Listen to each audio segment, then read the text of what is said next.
Okay, so a few days ago, I started out on one email written. Yeah, I started out on one email written by somebody who's an expat living in Burma for 12 years who speaks Burmese, and so he was replying to the talk I gave about the Rohingya. And we also have another one from somebody who's Burmese replying to that too. So there's a lot of interest in this topic. So the person who's the expat, they have a small meditation group there in Thich Nhat Hanh's tradition. And so he asked me just some general questions about Buddhism that I thought I would address here. Okay, then the third question. We know that many of those young nuns and monks have taken the robes only because their parents cannot take care of them. Yet we see lavish, flashy ceremonies and donations being made to monks and temples, which already seem to have so much. Yeah, so I think this happens in many of the Buddhist countries, not so much in Taiwan. I haven't noticed it so much in Taiwan in terms of people ordaining when they're very young. But, you know, in the Tibetan community, Thailand, Burma, you know, I'm not sure. I think probably Sri Lanka too. Anyway, the idea there is that if people enter the monastery early, then they can start their study and memorization and practice young, and from the very get-go, you know, be brought up in good qualities and with a monastic kind of mind. And I think that's the idea there. And also because in traditional cultures, and especially in, you know, in places that may not, or 50 years ago did not have access to so much modern education, the monasteries were the way that people got a good education. In Tibet, if you wanted your child to get educated, you sent them to the monastery. Yeah. Now what's happening, at least with the Tibetans, they're, you know, refugees, but now their kids, they can go to regular elementary school and high school and get a job afterwards. So many parents are not sending their kids to the monasteries when they're little. They're sending them to school and then sending them out to work afterwards. I'm not sure how it is in Burma, but you know, it could happen, like he said here, that they're sent to the monastery because the parents can't really afford to have so many children. So I think rather than, you know, I think that's good. If they can't afford to keep a child, send the child to the monastery. At least the child gets good imprints on their mind. Now, of course, some of those kids, when they get to teenage years, they decide they don't want to be a monk or a nun. It happens more with the monks, not so much with the nuns. But and they disrobe. So, okay, they're teenagers, young adults. They make the choice for themselves, but they got a good basis in their life in Buddhist education, and that will help them. Yeah. Now, so I think sending kids to the monastery early on is fine. And if they leave, what to do? Yeah, it makes me in some way really appreciate the Westerners who become ordained when they're already adults, because we've kind of been there, done that already, and so we aren't so enticed by the flashiness of consumer society and things. We've had it, you know, we've done that. Whereas in some of the countries, you know, that are poorer, when the kids get older and they have access to video games and internet and you know, Snapchat and Instagram and all this stuff, then their minds, you know, it's like, whoa, what can I learn about? And all this, you know, attraction to objects of attachment come. And so some of them disrobe at that point. Yeah. Then the other part of this question about, you know, lavish, flashy ceremonies and donations being made to temples and people that already have so much. Yeah, what can I say? This happens in Christianity too, you know, um, or at least it did, maybe not so much now, but in previous times. Buddhism doesn't have tithing, Christianity did. And it comes from the thought in people that there is something more than this life, something more than my ego, and I want to support that. Okay? So it comes from some kind of spiritual yearning, spiritual wish. In the context of Buddhism, it's the idea of creating merit, because through generosity you create merit, and then that helps you have a good, fortunate rebirth in the next life with opportunity to meet the Dharma in future lives. And especially through generosity, that's how we have the material wherewithal that we need in order to practice. Because you may be born in a Buddhist country, but if you're very poor, yeah, you can't practice. So generosity is for creating the causes for a good future rebirth. And that's fine, and that's great. Sometimes Westerners, we look at it and we say, well, they're just doing it for a selfish reason. They want a good rebirth, So we're not going to do it for that selfish reason. And so then they don't make donations at all. I think if we have that attitude, then we're shooting ourselves in the foot. Okay? Because the action of generosity itself is good, and what the result of it is depends on your motivation. So if you have a motivation to attain liberation, if you have a bodhicitta motivation to attain full awakening, and you make offerings to the needy, to the sangha, and so on, then you create karma that is going to ripen in your own liberation or your own full awakening. So just because some people may do it with the thought for a good future life for themselves doesn't mean you have to be generous with that thought. Yeah, you can amplify your motivation and still be generous and still be ethical and so on. As for how you direct your offering, whether you want to give it to a temple or a charity, that's completely up to you. The whole idea is to create the mind that takes delight in generosity, because that's an important mind for us to have. You can't imagine some holy being who's stingy and looking out for themselves first. Yeah, so it's very clear we need to learn how to take delight in being generous. It doesn't mean you have to give a lot, but the thing is to give with a good motivation. Yeah, that's the key to the result, not how much you give, but the attitude that you have. Okay? Now, I think that monasteries also have a responsibility when they receive funds. Yeah? And when people when people give offerings and they dedicate it for a specific purpose, the monastics or the temple or the monastery, they have to use it for that purpose and not for something else. Okay, so sometimes people just give general offerings. The monastics can use it for whatever they want. But sometimes people may give an offering and say, use this to print Dharma books for free distribution. Or use this to buy Dharma books to send to prisons, or whatever. Then you use the money exactly as the donor said. Okay? Some monasteries and temples, and I really respect this, they do a lot of social welfare work. This is one of the things when we had the Bhikshuni award ceremony in Taiwan, last November, December that came out, that the Bhikshunis there, the nuns, had contributed so much to charity work in Taiwan, and they were really respected and praised for that.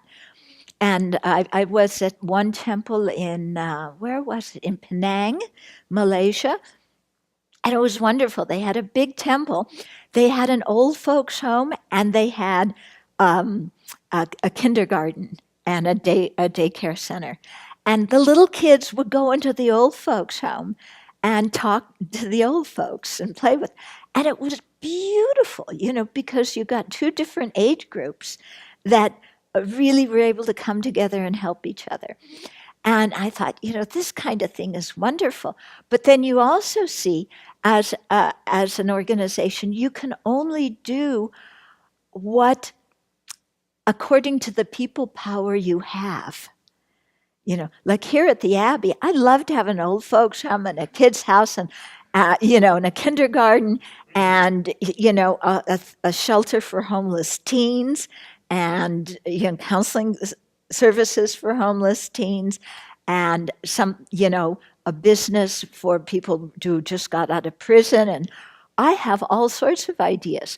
But you can't enact your ideas if you don't have the people power and the financial things, okay?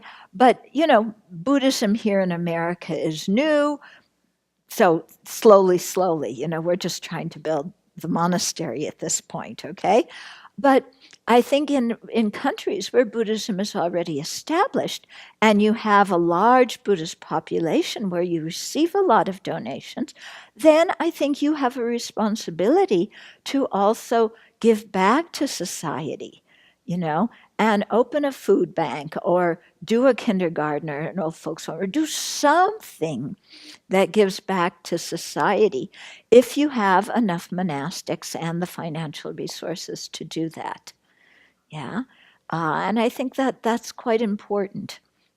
Now, some Buddhist traditions, because what I just said is very much the Mahayana outlook, some Buddhist traditions have the outlook of we're just aiming for liberation, and to do social welfare work is a distraction from our meditation practice. And so for that reason, they don't engage in social welfare projects so much, or if they have extra resources, they use it to build stupas and statues and holy objects and things like that. So different temples have, and different teachers have different attitudes, as do different Buddhist traditions. But again, we are free to choose the places where, it really resonates with us. How they're using their resources really resonate with our own particular take. Yeah? And so, for example, for me, having been in the Tibetan community and seen the situation of nuns when I first got there, and seeing now that, they're doing a lot of work to improve the situation of nuns. And I think it's very important to educate women and educate nuns. So I tend to, give there, or give to, we, as an Abbey, we give to the International Rescue Committee for refugees, and to Doctors Without Borders, and also we gave to the children, Save the Children. So I think, we're not in a situation where we can open all these facilities ourselves. We're only a few people, but we can give to other organizations. Also Buddhist Global Relief that concentrates on giving to for hunger. We also donate to them. And so we give to other organizations that can do some of the welfare work that we can't do because we're just too few people. And we have to, build the monastery first. Okay. But for places that do have this, I think, the people who go to those temples, it's completely, you can go and speak to the master and say, how about if we do this kind of project? If you do that, be engaged and help with the project yourself.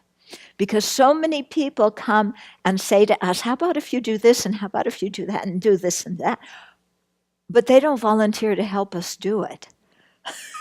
And we're just a few people. So it's good, if you want them to be more socially engaged, say that and encourage them.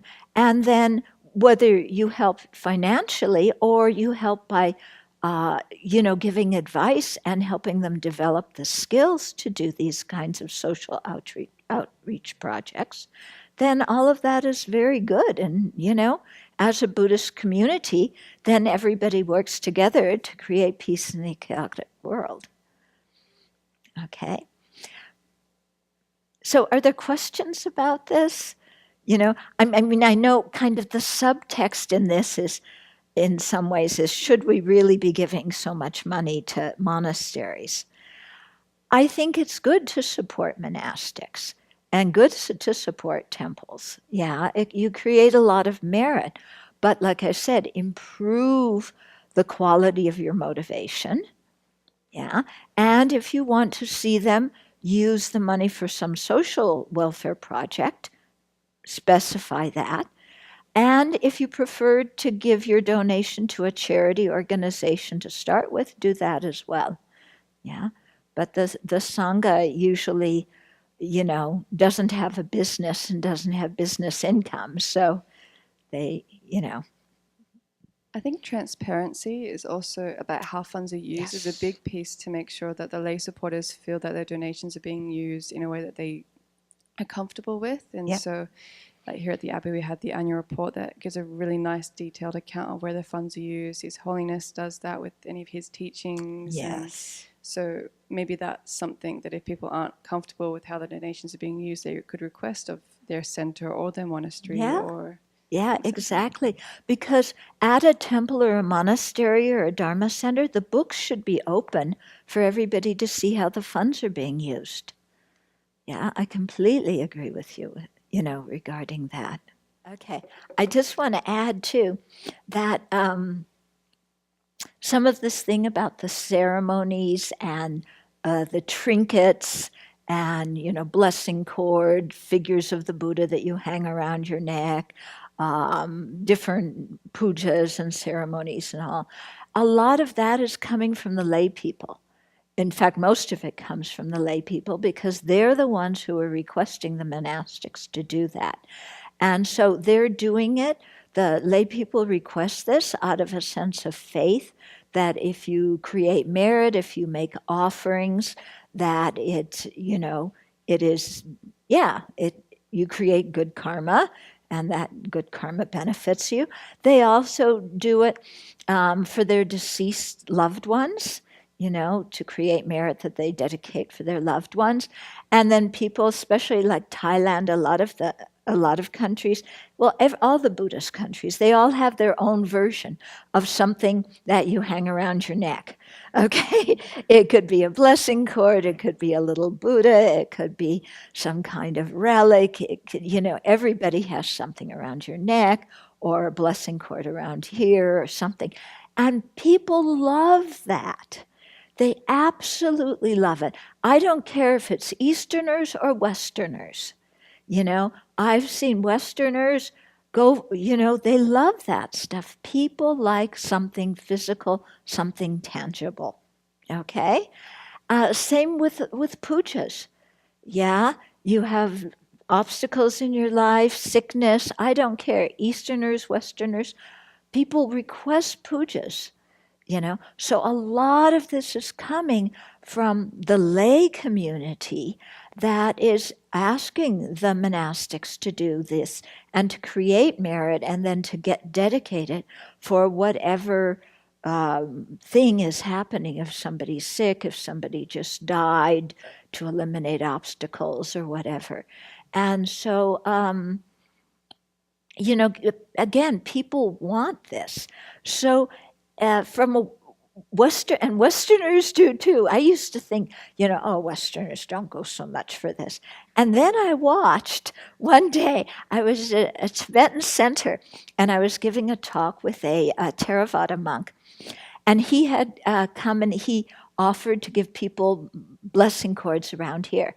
I didn't bring anything with me. Long line. And these were people who were Tibetan practitioners, to get the blessing cord. Yeah? And Westerners. So, if this kind of thing helps people, that's fine. If it's not your thing, you don't need to do it. Okay? everybody has a very different relationship to this. Some people really, physical things, holy objects, spinning prayer wheels, looking at holy objects, building stupas, blessing little things around your neck. The Sangha loves it, the lay people love it, and that works for all of them, and that's fine. Other people, it's like, I want to study the text. Doing all these rituals is not so interesting to me. Giving out pills and these different kinds of things is not so interesting. I would much rather teach than, do that. Then those people teach and do that, and they, each group attracts the kind of people who think in a similar way. Okay, I think it's good if all the groups give a broad perspective so that the people who rely on external things don't get too hooked on the external stuff and think, if I get enough statues and cords, and 'cause sometimes you see it's like we used to tease, you get all these blessing cords and more place for the lice to live in. This one was when we lived in Nepal, because people got lice, lots of lice, and you have so many blessing cords. But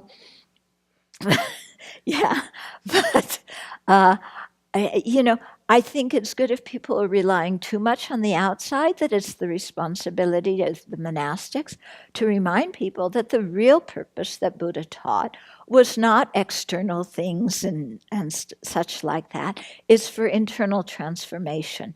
And if you don't work on the internal side and learning the teachings and applying them to your own mind so that you develop compassion and you free yourself from the judgmental, critical mind and so on.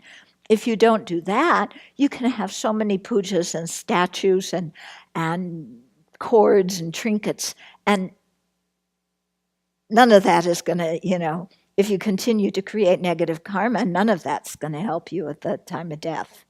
So people need education reminding them how to have a balanced view on this kind of thing. And I think that also is the responsibility of the monastics.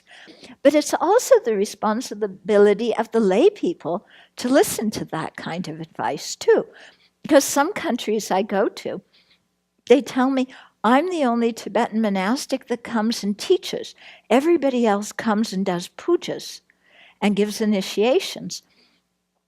And I've done some investigation about that. And it happens because, the lay people request that. And the lay people think that as the less they understand, the more blessing they're getting. So if the puja's in Tibetan, there's bells, there's drums, there's horn, there's holy water, there's pills. You don't understand anything, you get a super blessing, because look at all that stuff.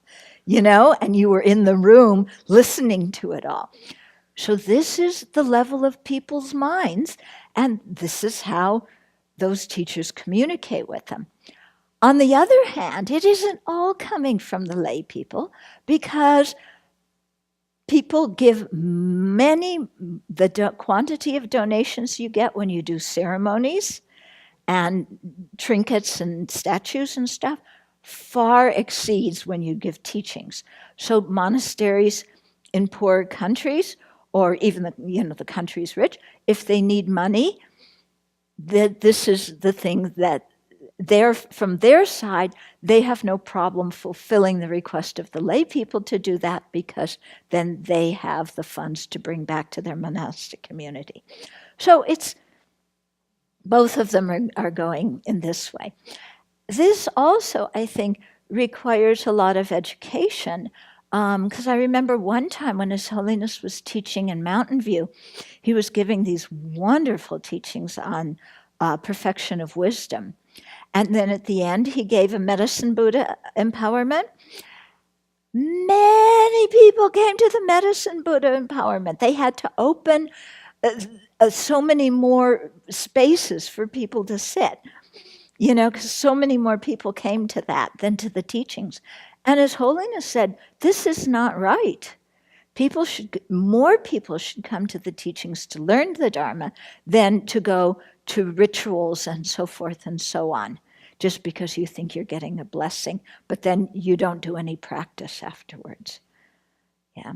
So again, this is an issue of the monastics educating people and the followers listening and taking heart and, learning to practice. Okay.